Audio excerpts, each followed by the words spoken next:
Jonathan with the Omaha World Herald. For either of you guys, just I think it was the biggest win and or the biggest margin win in NCAA tournament history for you guys. What was just the kind of the post game? How did you guys kind of just take that win and kind of build off of it? I mean, we were really excited. I think it was a really good team win. I think people just stepped up, and I think we as starters, I think we talked about before the game, we just have to do whatever it takes, and I think that's what we did. People stepped up. Just a good team win, honestly. We were all really excited.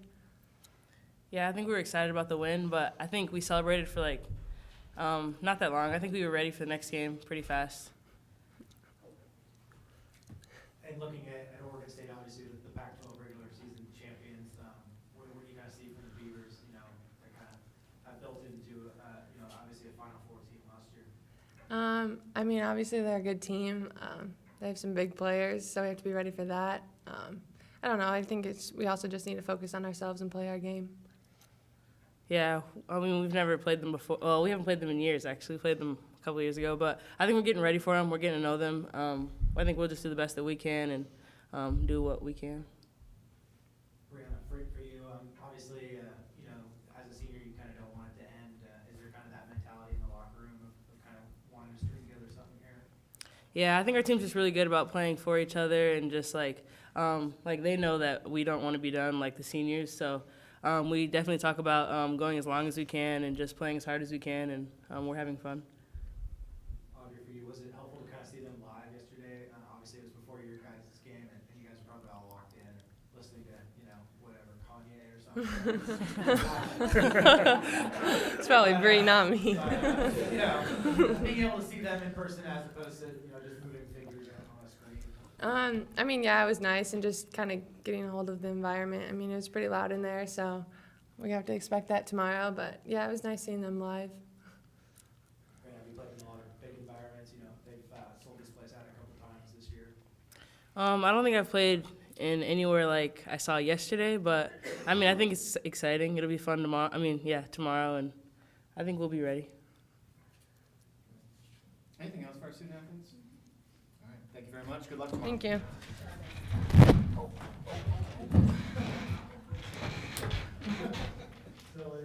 Love that.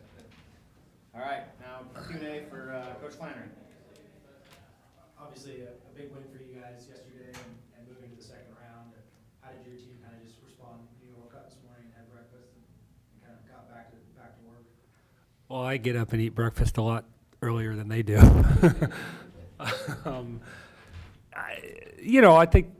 I think it takes a while. First of all, we're still adjusting a little bit to the time difference. Like I was tired earlier than I thought I would be tired, which so we've kind of let them sleep in a little bit. But by the time we talked about 9:30. Got together and talked about Oregon State. I think there's one of the things I like about our group is that I do feel like we celebrate appropriately and then we move on, which is kind of what Bree talked about. Is the locker room yesterday was there was a lot of whooping and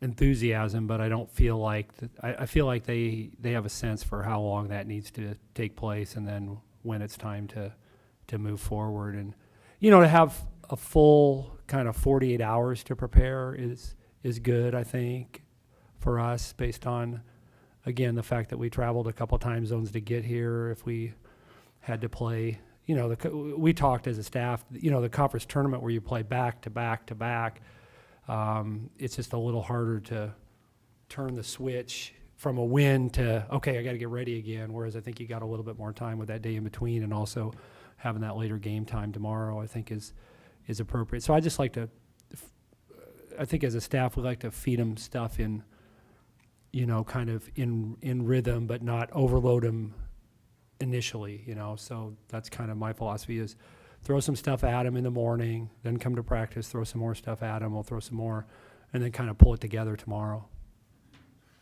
You want to ask one more?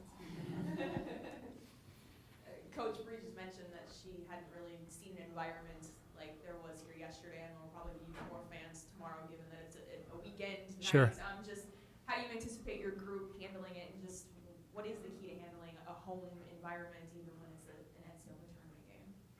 to come out and make shots like we did in the first quarter yesterday. I think that would help. I told him before the first game that, you know, you're going to have nerves because it's the NCAA tournament and you're supposed to have nerves every game, but maybe they're magnified. But I said, whether we get off to a good start or a bad start, the first 5 minutes isn't going to determine the outcome of the game, because if we don't get off to a great start, we've shown that we're resilient and we can come back and we can kind of get our footing, and vice versa. If we get off to a good start, that doesn't mean that the game's over, or that you know that the other team doesn't have good players and isn't a good team. So I just think just kind of having a little bit more of an even mindset. But I think the thing that helps our team, and I've said this a lot, is that we're a balanced team. So it's not, Marissa was obviously lights out in the first quarter yesterday, but it wouldn't have had to be Marissa for me to, you know, there's been times where somebody else has carried us in a first quarter and carried maybe, you know, it's only natural. Maybe a couple of your players are going to have nerves, but having a balanced team, I think, makes it easier for us to at least get off to a manageable start. And you know, I think you also have to look at playing in front of that many people and be excited. You know, I mean, in our sport, we don't get to do that as often as I would hope that we do, and so I think it's a great opportunity, and it's a reflection of the magnitude of the game tomorrow and the occasion. So hopefully our players kind of have that mindset too. Steve Gross from the Corrales at times. Oregon State obviously squeaked by yesterday. Yeah. You know, to see that, like, maybe kind of that feeling like, oh gosh, here they are. Would you, coming off of a game like that, would you rather have maybe blow them out and maybe have a false sense of security, or just maybe they might be a little bit more refocused, just knowing how close they were to having the season come to an end? Does that play anything into the game or anything? You know, you've been around for a while. Yeah. Does it really have an impact or anything? From the standpoint that they were in they were in the Final Four last year, and that they're a veteran team, and Scott and his staff do a great job, and they grind out wins all the time. I mean, you look at them, you know, and how many times they can win a game. You know, winning a game against Oregon 43-40, or winning, you know, playing games in the 50s and finding ways to win. I think that's just a trademark of who they are, and so I'm sure they didn't want to have to go through that yesterday, but I don't know that it, you know, I think it obviously probably lets them know that, you know, that it's not going, nowhere along the way is it going to be easy, but at the same time, I'm pretty sure they probably knew that, and I think as much experience as they have, I think that it's probably a very, very small factor, if at all a factor. Obviously, you don't have much reference in the frame of reference for the Pac-12, but Marissa had a good game when you guys played in December 2013. 22 points in Yep. that game or something.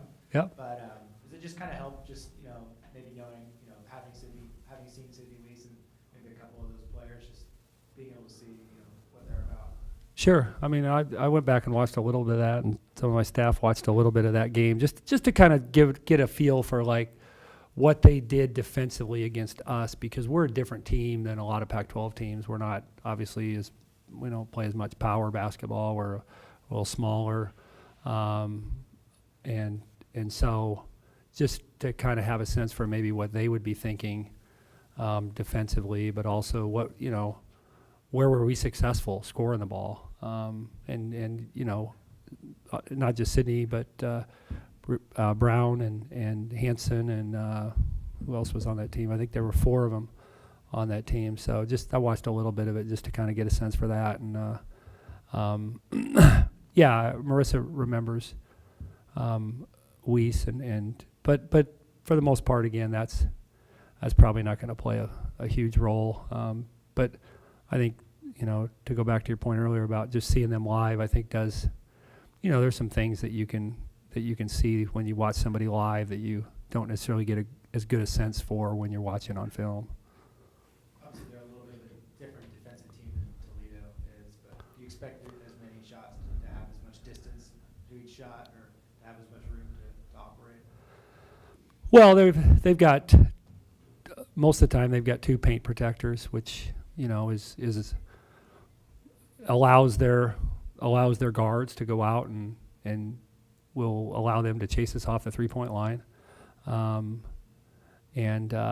You know, if you look at their field goal defense and their 3-point defense and their defensive rebounding numbers, there's a reason that they're where they are. I mean, the hope for us is that we are a different matchup for them. That we aren't, you know, a lot of the Pac-12 teams play 2 traditional posts, and we're not a 2-post team, and so we're hopeful that we can spread them out a little bit more than they've seen in a while. And I think that was part of Long Beach's success yesterday, was that they spread them out.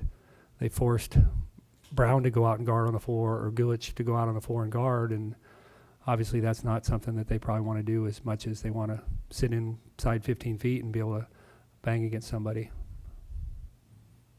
Anything further for Coach? All right, Coach, thank you.